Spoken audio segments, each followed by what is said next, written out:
Hello everyone, and welcome to another royal reading. It's the second reading I'm doing today, and you can see that the cards are already out on the tarot table, and I have started the reading and I had to stop it because Tess was here with me. She was fast asleep and something disturbed her and she started barking very loudly, and I did not want burst eardrums from anybody who happened to be watching this and listening with their headphones on. It was very loud, and unfortunately I had to stop. So you're just going to have to trust me that these are the cards that I had put out, that I shuffled, and I did all the usual things that I do. And I'm going to start my preamble again, and first of all explain that I am using a novelty tarot deck. It's the Nightmare Before Christmas tarot deck, and the reason I'm using this tarot deck in particular is because I'm doing a bit of a light-hearted reading about a candle, and there are candles in this tarot deck.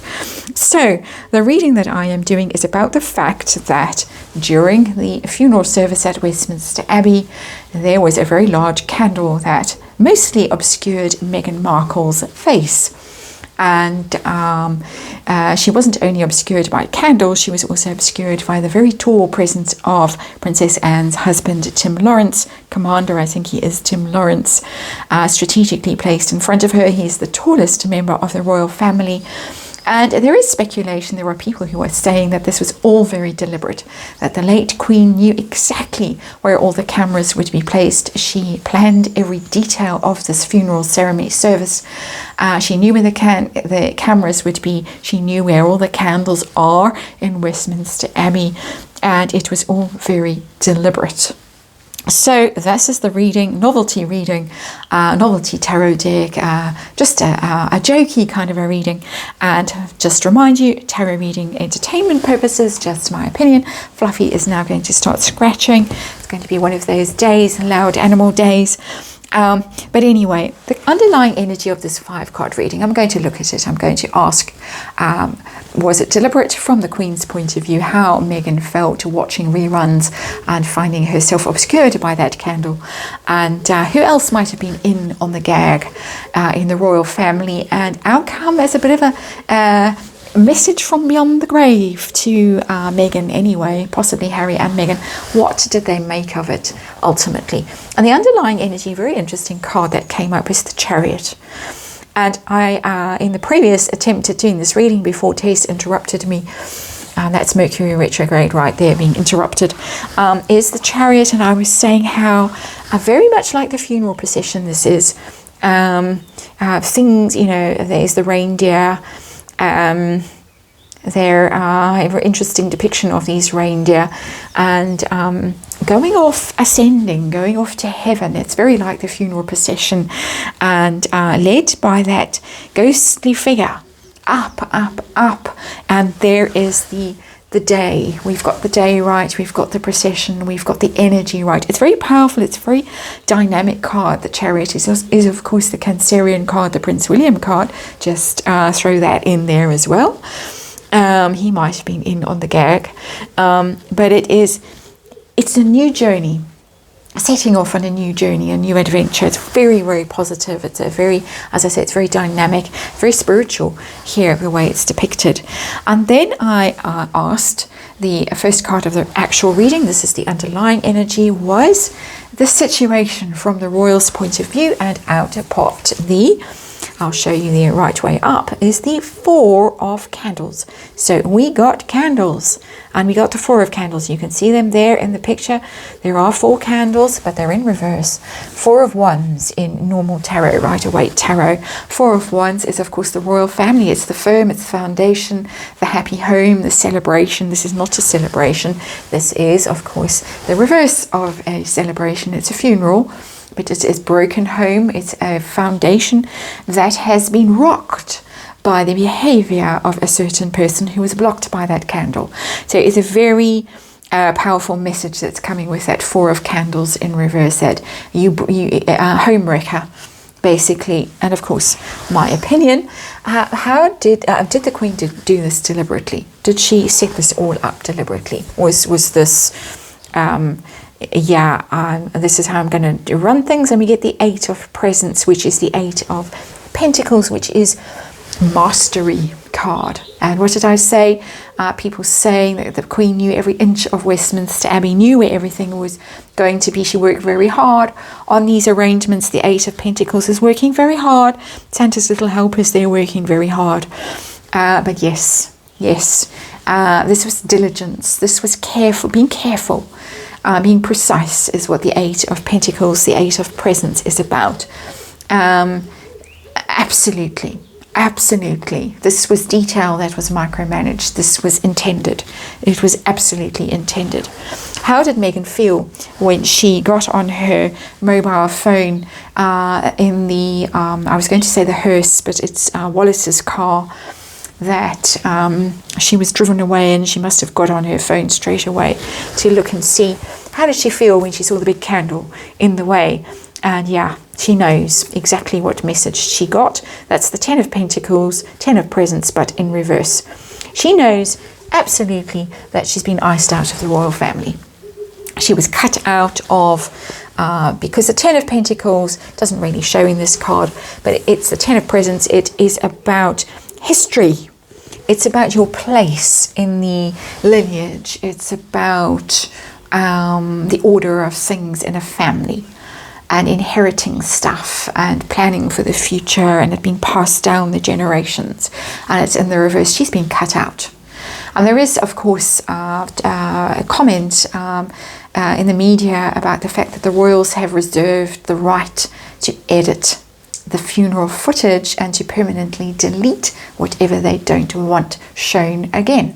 There have been some moments where royals have been very emotional. Moments, as the wife herself seems to have pointed out, where people such as Mike Tyndall looking at their watch are not the best thing to be doing, but everyone does things like that. You can't always be looking sad and looking in the right angle and doing the right things. We're all human. So things are being edited out. It looks like camera angles were chosen to basically, or cameramen, women, were instructed to basically aim away from herself whenever she appeared in shot. There was a lot of quite fast editing done on the spot to ice her out, and she knows it. She knows that is what happened. So who else was in on the gag? Queen, definitely, my opinion. Oh, we get the Emperor. Emperor in reverse. Ooh, that's the now King Charles. Fluffy scratching away. Santa himself in the Nightmare Before Christmas Tarot deck. The Emperor in waiting. The King in waiting. The new King. Remember, reversals often can be read as delayed energy or secret energy, particularly in these royal readings. So the Emperor, this was Charles himself. Charles wanted it done too. He knew. Get rid of her, get her out of the scene. She behaved allegedly disgracefully, and there's some things that I still want to look at that around all of the mystery and drama of those that very strange week or 10 days where some very odd things happened, and there are a couple that I still want to look at. I think he was all for this, absolutely. It is also the boss, high up people, the Emperor. So whoever was the director of the whole thing, the planner of the organizer of the whole thing, a member of the aristocracy, whose duty it was to plan the funeral arrangements and everything. I can't remember, is it the Duke of Norfolk or someone like that? I can't remember who exactly it was. Who planned it, head honchos at television stations also might have been in on it. So the Emperor is more than just King Charles. But yeah, these were high-powered, very high-powered people who were in on it and agreed to it. My feeling was I was going to see Princess Anne's energy there, but no. No, quite interesting. We've got William, we've got Charles, we've got the Queen herself, and we have got all the important people, the planners. Emperor is about planning, managing situations. Outcome, did the Harkles get the message that was sent their way from her? She was going, she was leaving, quite happy to be on her way. Did they get the message? Oh yes, they did. Five of Swords. Five of Swords is the defeat card. It's a hollow victory card. It's a Five of Needles is a conflict card. Fighting. You brought all this conflict to us. You caused heartache and drama that we didn't need in the royal family, and now I'm going to get my own back at you in some way, in a very clever way, in a very subtle way. The Queen seemed to have been a very subtle woman with quite a naughty sense of humour, and which sadly I don't think we all got to know about, but people who talked about her in private, she seemed to come across like that. Quite differently. So Five of Swords is a hollow victory card. There's a lot of conflict in it. Normally somebody gleefully has snatched the swords from everyone else, and the others are all walking away sort of downtrodden and in tears, and the victor is dancing about. It's very much the energy of what's-his-face in the Lord of the Rings, dancing around the mouth of the volcano. I've got the ring, I've got the ring. Can't think of his name now. Goodness me, I've read that book a million times. Gone from my mind. And Gollum. And just about to fall into the molten lava and disappear forever. That's the Five of Swords. And so a hollow victory for them. They forced their way in to all the events that they weren't welcome at, but it was stage managed beautifully so that there was a candle in the way. That is the reading. I'm sorry that I had to start it again, but we got through it without any further interruptions. Quite miraculous at the moment in this house. And thank you for watching. Thank you for your patience. Thank you for your support. And I'll see you again tomorrow.